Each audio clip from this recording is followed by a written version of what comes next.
தொகுதியினுடைய வாக்காளர் பெருமக்களே, பொதுமக்களே, தாய்க்குலங்களே, என்னுடைய அன்பு சகோதர சகோதரிகளே, என் தாய்க்குலங்களே, உங்கள் அனைவருக்கும் முதல்கண் எனது பணிவான வணக்கங்களை இந்த நேரத்திலே நான் தெரிவித்துக் கொள்கிறேன். இந்த அரவக்குறிச்சி சட்டமன்ற தொகுதியினுடைய வெற்றி வேட்பாளரே வாய்ப்பு கொடுத்து ஒரு மாபெரும் வெற்றியை இந்த தேர்தலில் தருவதன் மூலமாக அரவக்குறிச்சி தொகுதி இந்த தொகுதி மக்களாகிய உங்கள் அனைவருக்கும் இருக்கிறது என்பதை நீங்க யாரும் மறந்துடக்கூடாது. 6 மாசத்துக்கு முன்னாடி சட்டமன்ற தேர்தல் நடந்த பொழுது தமிழ்நாட்டில் இருக்கிற அத்தனை பகுதிகளுக்கும் நாங்கள் உங்க எல்லோரையும் சந்திச்சோம். ஆனால் அரவக்குறிச்சியிலும் தஞ்சாவூரில் மட்டுமே தேர்தல்கள் நடக்கல. ஏன் என்பது உங்க எல்லாருக்குமே தெரியும். அதனாலதான் எனக்கு காலையில நான் மெட்ராஸ்ல இருந்து வரும்போது சென்னையில இருந்து கேட்டாங்க பிரஸ்ல, நீங்க தேர்தலுக்கு கிளம்பி இருக்கீங்களா இடைத்தேர்தலுக்கு என்று. இது இடைத்தேர்தல் இல்லை, மறு தேர்தல். அரவக்குறிச்சி தஞ்சாவூரில் நடந்து கொண்டிருப்பது மறு தேர்தல் தான், இடைத்தேர்தல் இல்லை. இடைத்தேர்தல் நடப்பது வெறும் திருப்பரங்குன்றத்திலே மட்டும்தான். இந்த அரவக்குறிச்சியிலும் தஞ்சாவூர்ல மட்டும் எதற்காக மறு தேர்தல் நடக்கிறது என்பதை நீங்கள் வாக்காளர் பெருமக்களாகிய நீங்கள் தயவு கூர்ந்து சிந்தித்து பார்க்கணும்னு சொல்லி நான் உங்கள் வீட்டு பெண்ணாக, உங்கள் சகோதரியாக, உங்களில் ஒருத்தியாக இருந்து உங்களுக்காக நான் கேட்டுக்கொள்கிறேன் என்பதை மனசுல நீங்க பதிய வச்சுக்கணும். தமிழ்நாட்டிலேயே இன்னைக்கு இந்தியாவிலேயே அதிகமாக ஓட்டுக்கு காசு கொடுக்கிற கலாச்சாரத்தை வளர்த்து விட்டவர்கள் திமுகவும் அதிமுகவும் தான்.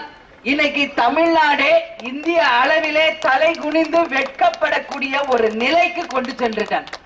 இந்த மறு தேர்தல் என்பது இன்னைக்கு நம்ம பெருமை கொடுக்கக்கூடிய தேர்தல் இல்லை, தமிழத்தை தலைகுனிய செய்யக்கூடிய ஒரு தேர்தலாக இன்னைக்கு இருக்கு. அதுக்கு ரீசன் என்ன? இன்னைக்கு ஓட்டுக்கு காசு கொடுத்ததுனால, அதிகமாக பணப்புழக்கம் ஏற்பட்டதுனால இந்த 2 தொகுதி தேர்தலையும் ரத்து செய்து மறு தேர்தல் இங்க வந்திருக்கு. சரி, மறு தேர்தலையாவது இங்க நியாயம் கிடைக்குமா அப்படின்னு நம்ம பார்த்தா, போன வாட்டி யார் வேட்பாளர்களாக போட்டி போட்டார்களோ அவங்களே தான் இந்த முறையும் 2 வேட்பாளரும் போட்டி போடுறாங்க.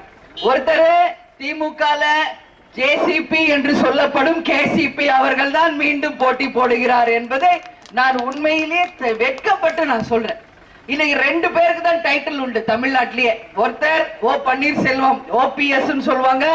ஜெயலலிதா எப்ப எல்லாம் செயல்படலையோ அவர் உடனே யூபிஎஸ் மாறி அப்பதான் அவர் பவருக்கு வருவார். அதனால ஓபிஎஸ் யூபிஎஸ் தான் எல்லாருமே சொல்லுவாங்க. அது போல இன்னொருத்தருக்கு ஒரு டைட்டில் உண்டு. அது இந்த கரூர் மாவட்டத்தை சேர்ந்த மிஸ்டர் கேசிபி அவர்கள் தான்.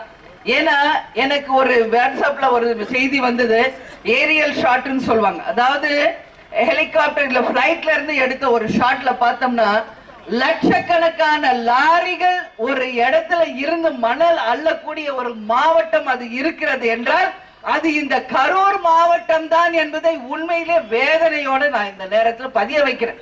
அதுக்கு முழு முக்கிய காரணம் திமுக அதிமுகவை தவிர வேற யாரும் கிடையாது. இன்னைக்கு காவேரியை பத்தி நாம எல்லாருமே பேசிக்கிட்டு இருக்கோம். காவேரி பிரச்சனை என்றைக்கு நிச்சயமா முடியும் என்பதை நான் உங்களுக்கு சொல்றேன். 114 வருஷமா நாம இத பத்தி பேசிக்கிட்டு இருக்கோம். 1 வருஷம் இல்ல, 2 வருஷம் கிடையாது. காவேரி பிரச்சனையை தமிழ்நாட்டில் நாம பேசிக்கிட்டு இருக்கிறது 114 ஆண்டுகளாக பேசிக்கிட்டு இருக்கோம். இன்னும் பேசிக்கிட்டு தான் இருக்கோம். இன்றைக்கு வரைக்கும் அதற்கு தீர்வு ஏற்படல. இன்னைக்கு கூட தஞ்சாவூர்ல கடந்த 2 நாட்கள்ல 3 விவசாயிகள் தற்கொலை செய்து கொண்டு இறந்திருக்காங்க. இதுக்கு காரணம் என்ன? இன்னைக்கு நடவு நடுறதுக்கு தண்ணி இல்ல. தண்ணி இல்லாததுக்கு காரணம் காவேரியில இன்னைக்கு மணல் அள்ளுறதுதான். இன்னைக்கு நம்ம பக்கத்துல இருக்கிற ஸ்டேட் எல்லாம் சொல்லிட்டு இருக்கோம், கர்நாடகாவில தண்ணி கொடுக்க மாட்டேங்கிறாங்க, அதே போல ஆந்திரால தண்ணி கொடுக்கல, கேரளால தண்ணி கொடுக்கலன்னு சொல்லிட்டு இருக்கோம். ஆனா தமிழ்நாட்டுல நாம என்ன செய்து கொண்டிருக்கிறோம் அப்படின்றத கொஞ்சம் சிந்திச்சு பார்க்கணும். எப்போ இந்த காவேரி பிரச்சனைக்கு தீர்வு வரும் சொல்லட்டுமானு, மணல் அள்ளுவது என்றைக்கு நிறுத்தப்படுகிறதோ அன்றைக்குதான் உண்மையாக காவேரி பிரச்சனைக்கு நிரந்தரமாக தீர்வு வரும். இதுல மாற்று கருத்தே கிடையாது. இதான் உண்மை. இவங்க மணலை அள்ளணும் அப்படின்றதுக்காகவே காவேரி பிரச்சனையே இன்னைக்கு தீர்க்காமையே வச்சிருக்காங்க. இதுதான் உண்மை நிலை. உங்களுக்கு ஒரு புள்ளி விவரத்தை இங்க நான் சொல்லணும். ஏன்னா கரூர் மாவட்டத்துல தான் மணலை பத்தி நாம பேசணும். நான் எந்த ஒரு மாவட்டத்துக்குள்ளுமே போனா அந்த மாவட்டத்தினுடைய சிறப்புகளை தான் நான் முதல்ல எப்பவுமே பேசுவேன்.